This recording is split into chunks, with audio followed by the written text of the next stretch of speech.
رحمت بدن سانسیں چراغ المفن یا رحمت للعالمین۔ اعوذ باللہ من الشیطان الرجیم، بسم اللہ الرحمن الرحیم۔ قال اللہ تعالی و تبارک فی القرآن الکریم، قد افلح المؤمنون۔ صدق اللہ مولانا العظیم۔ ابتدا ہے رب لم یزل کے بابرکت اور عظیم نام سے، جو کرم فرما دے تو انسان کی شاہ رخ سے بھی زیادہ قریب ہے۔ اربہ درود و سلام کا نذرانہ دو جہاں کے والی سلطان حسینان جہاں کے عظیم المرتبت دین پر اور آپ کے مقام پر۔ انتہائی ذی وقار ناظرین، ARY QTV کے پلیٹ فارم سے زاد راہ کی ایک اور خوبصورت نشست دے کر سید عتیق الرحمن آپ کی خدمت میں حاضر ہے۔ ہم اپنے لیے تقویٰ کا وہی زاد راہ تلاش کر رہے ہیں جس کے بارے میں ہمارے آقا نے اپنی پوری زندگی میں بار بار تلقین فرمائی، قرآن کریم نے بھی تلقین فرمائی اور احادیث مبارکہ میں بھی یہ تلقین آئی۔ میں آج آپ کے سامنے قرآن پاک کے 18ویں پارے کی ابتدائی چند آیات کے ساتھ جتنے اس سے پہلے ہماری نشستیں گزری ہیں ان کی ایک خوبصورت وضاحت عرض کرنا چاہوں گا۔ قرآن پاک میں احکم الحاکمین نے ارشاد فرمایا، قد افلح المؤمنون۔ اس آیہ کریمہ کا ترجمہ بڑا سمجھنے والا ہے۔ مشہور مفسر صاحب تفسیر ضیاء القرآن پیر محمد کرم شاہ الازہری رحمۃ اللہ علیہ نے بہت سی تفاسیر کے حوالے دے کے جو اس کا ترجمہ کیا، ذرا اپنی سماعتوں کو ادھار عطا فرمائیے۔ میں آپ کی سماع خراشی کرتے ہوئے یہ ترجمہ آپ کے سامنے رکھوں، پھر اس کے بعد تسکین قلب دیکھیے گا کس طرح آپ کو نصیب ہوتی ہے۔ فرمایا قد افلح المؤمنون۔ قد کا عمومی معنی تحقیق کیا جاتا ہے۔ افلح اس کامیابی کی قسم کو کہا جاتا ہے، فلاح اس مقام کو کہا جاتا ہے جس میں دنیا اور آخرت دونوں میں کامیابی نصیب ہو۔ صرف دنیا کی کامیابی نہیں اور صرف آخرت کی کامیابی نہیں، مطلب دنیا بھی شاندار ہو اور آخرت بھی باکمال ہو۔ اور یہاں پر المومنون میں بھی ایک عجیب درجہ ایمان مراد لیا گیا اور کہا گیا کہ سچے مومن۔ اب کسی عام جگہ پر قد کا معنی کریں گے تو تحقیق کریں گے، لیکن جب اللہ کے کسی حکم کے بارے میں قد کا معنی آئے گا تو ترجمہ یہ بنتا ہے قد افلح المؤمنون، بے شک سچے مومن فلاح پا گئے، بامراد ہو گئے۔ سچے مومن وہ ہیں جنہوں نے دنیا اور آخرت کی ساری عزتیں حاصل کر لیں۔ اور پھر آگے بتایا یہ سچے مومن ہیں کون کون سے؟ الذین ہم فی صلاتہم خاشعون۔ یہ صرف نمازیں ادا نہیں کرتے، یہ خشوع و خضوع سے بھرپور نمازیں ادا کرتے ہیں، جو میں تواتر کے ساتھ آپ کے سامنے عرض کر رہا ہوں کہ ان کی نمازیں کس طرح خشوع و خضوع کے ساتھ آراستہ ہوتی ہیں۔ یہ سچا مومن ہونے کی پہلی نشانی ہے۔ والذین ہم عن اللغو معرضون۔ فرمایا دوسری نشانی یہ ہے، یہ کوئی غیر ضروری بات نہیں کرتے، ہمیشہ تہمت کی جگہ سے نکل جاتے ہیں، ہمیشہ بحث اور مباحثے سے نکل جاتے ہیں، لہو و لعب کے قریب نہیں جاتے، غیر ضروری باتوں سے اعراض کرتے ہیں، اپنے دامن کو بھی بچاتے ہیں اور اپنے آپ کو بھی بچاتے ہیں۔ والذین ہم للزکاۃ فاعلون۔ یہ نشانی سنیے گا، یہ سچے مومن صرف زکوٰۃ دیتے نہیں ہیں، زکوٰۃ کے باریک نقطے کو بھی سمجھتے ہیں کہ زکوٰۃ حقدار کو دینے سے ادا ہوتی ہے۔ صرف زکوٰۃ دے دی، مال کسی کے حوالے کر دیا تو زکوٰۃ ادا نہیں ہوتی، بلکہ زکوٰۃ حقدار تک پہنچانے سے ادا ہوتی ہے۔ یہ اللہ کی رضا کے لیے زکوٰۃ دیتے ہیں اور مکمل تحقیق کے ساتھ دیتے ہیں۔ فرمایا اگلی نشانی یہ ہے، والذین ہم لفروجہم حافظون۔ یہ ایسے سچے مومن ہیں جو اپنی شرم گاہوں کی حفاظت کرنا اپنی عادت سمجھتے ہیں۔ اللہ اکبر کبیرہ۔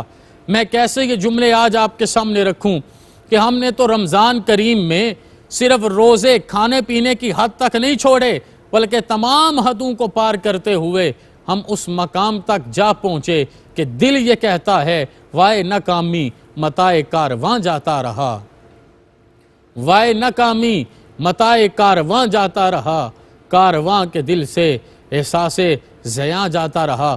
حضرت اقبال نے اسی کی طرف اشارہ کر کے کہا تھا وہ فاقہ کش جو موت سے ڈرتا نہیں ذرا، روح محمدی اس کے بدن سے نکال دو، فکر عرب کو دے کے فرنگی تخیلات، اسلام کو حجاز و یمن سے نکال دو۔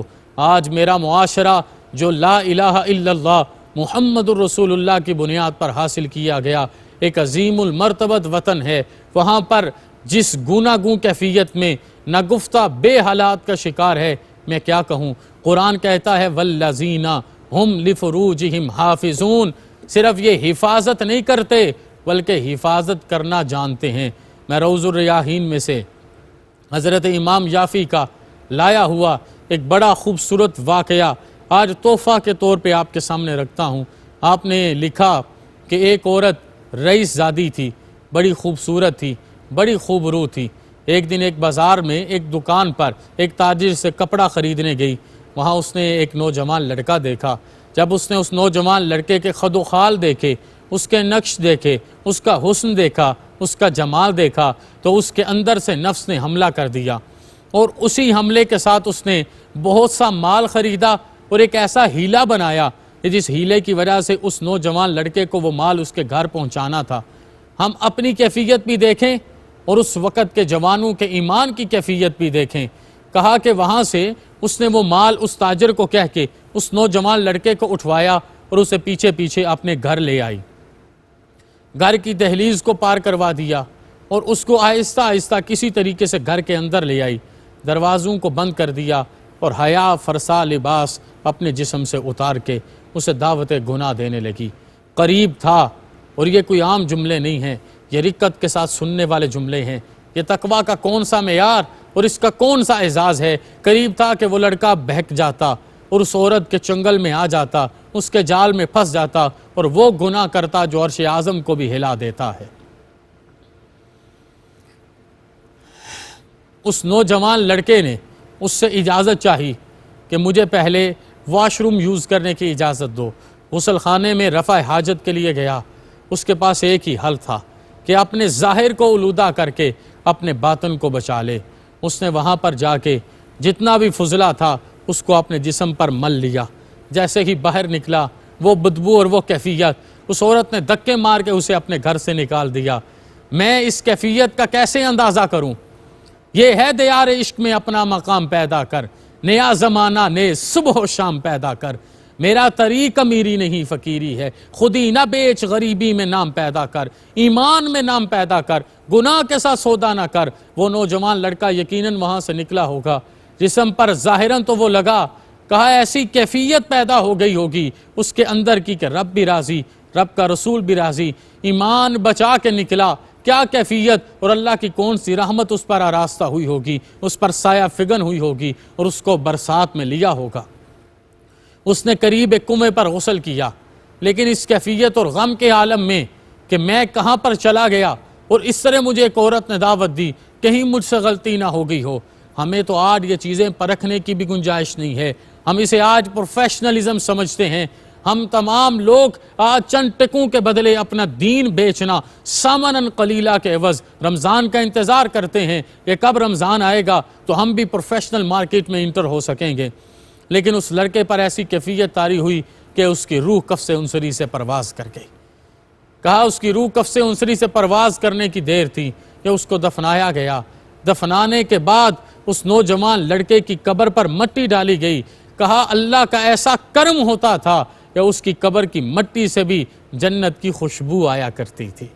والذین ہم لفروجہم حافظون الا علی ازواجہم او ما ملکت ایمانہم فانہم غیر ملومین۔ جب ان ساری چیزوں سے کوئی انسان آراستہ ہو جاتا ہے تو وہ دو جہانوں میں فلاح پاتا ہے۔ اب وہ لڑکا جب تک زندہ رہا اس کے جسم سے بھی خوشبو آتی تھی، اس نے جس کنویں پر غسل کیا اس کے پانی سے بھی خوشبو آتی تھی۔ اترا کیا تھا؟ دنیا کا فضلہ، اور جب وہ قبر میں گیا تو مٹی سے بھی خوشبو آتی تھی۔ ہمیں دونوں جہانوں میں بامراد ہونا ہے، ہمیں کسی ایک جہان کی کامیابی نہیں چاہیے۔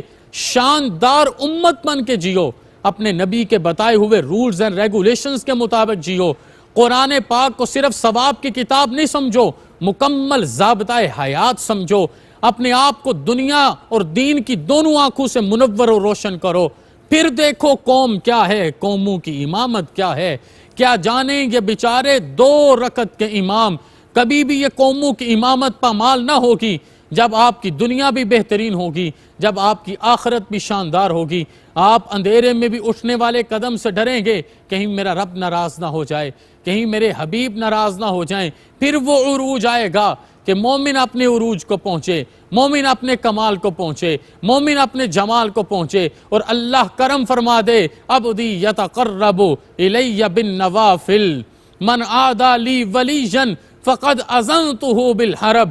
اللہ کے پلڑے میں آ کے تو دیکھیے، میرا رب کہتا ہے نفل پڑھنا تیرا کام، اذان کی آواز پہ تڑپنا تیرا کام، مجھے ہے حکم اذان، اس جملے کو بر لانا تیرا کام، پیشانی کو چمکانا تیرا کام، نوافل پڑھ پڑھ کے میرے قریب تو ہو جا، میں تجھے عام سے خاص میں لے آؤں گا، خاص سے اخص الخاص میں لے آؤں گا، اور اخص الخاص سے بھی وہ مقام ولایت عطا فرما دوں گا کہ جو تجھ سے جنگ کرے میں اعلان کروں گا وہ مجھ سے جنگ کرے، جو تجھے کسی بھی حوالے سے تکلیف دے وہ مجھے تکلیف دے، ان سارے رستوں سے چل کے تو آ، تیری دنیا بھی کامیاب ہو جائے گی، تیری آخرت بھی بامراد ہو جائے گی۔ دنیا کی کامیابی کیا ہے؟ آپ ایک ادارہ قائم کرو گے، اس ادارے میں پوری دنیا کو موڑ دیا جائے گا۔ اللہ جبریل امین سے ارشاد فرمائیں گے، اس بندے سے میں محبت کرتا ہوں، اے جبریل آپ بھی محبت کیجئے۔ پھر کچھ عرصے بعد بلا کے حکم دیں گے، جبریل میں بھی محبت کرتا ہوں، آپ بھی محبت کرتے ہو، سارے فرشتوں کو حکم دو یہ بھی محبت کرے۔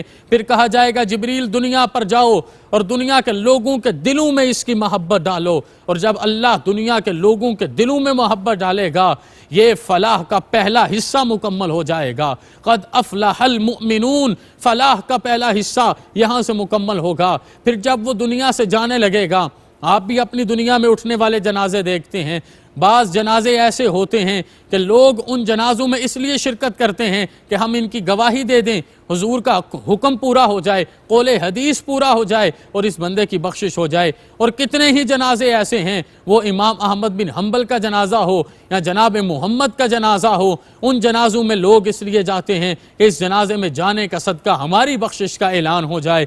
تو پھر وہی جنازے ہیں کہ جب اگلی فلاح کی باری شروع ہو جائے تو کہا جاتا ہے زمین میلی نہیں ہوتی، زمن میلا نہیں ہوتا، محمد کے غلاموں کا کفن میلا نہیں ہوتا۔ میرے کریم کرم بھی فرماتے ہیں، اور ایسے لوگ جب قیامت کو آئیں گے، ان کے ہاتھ 14ویں کے چاند سے زیادہ چمک رہے ہوں گے، ان کے چہرے 14ویں کے چاند سے زیادہ چمک رہے ہوں گے، ان کے جسم کے اعضائے ظاہریہ میں پاؤں چمک رہے ہوں گے، وہ کہاں 14ویں کا چاند، اور پھر قیامت کو وہ چمک حضور کے غلاموں کے چہروں پر، حضور کے غلاموں کے ہاتھوں پر۔ وجہ کیا تھی؟ یہ وضو نہیں کرتے تھے، وضو کرنے کا حق ادا کرتے تھے، آج اللہ نے ان کو یہ نور عطا فرما دیا، یہ چمک عطا فرما دی۔ یہ دنیا کی کامیابی اور آخرت کی کامرانی کی کچھ مثالیں میں آپ کی خدمت میں عرض کر رہا ہوں۔ یہی وہ لوگ ہیں جنہیں نہریں دی جائیں گی، جزاؤہم عند ربہم جنات عدن تجری من تحتها الانہار خالدین فیہا ابدا رضی اللہ عنہم ورضوا عنہ ذالک لمن خشی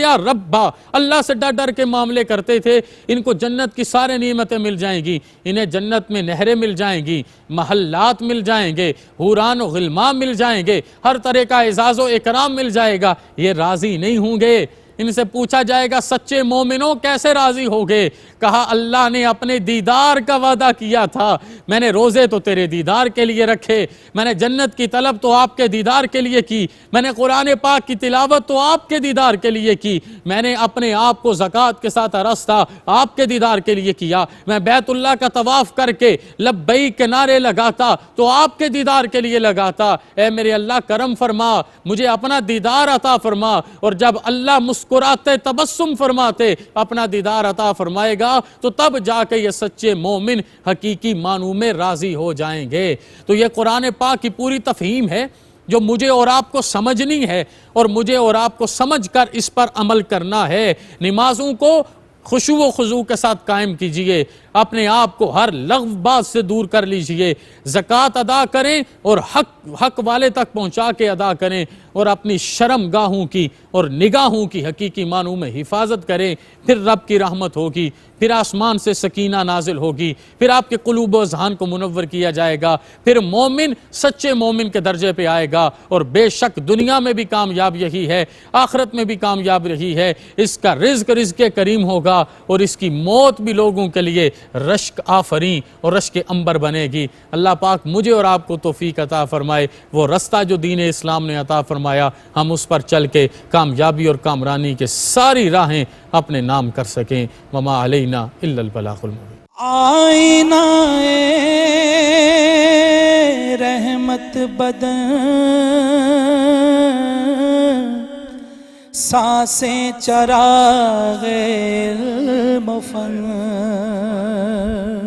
یا رحمت للعالمین۔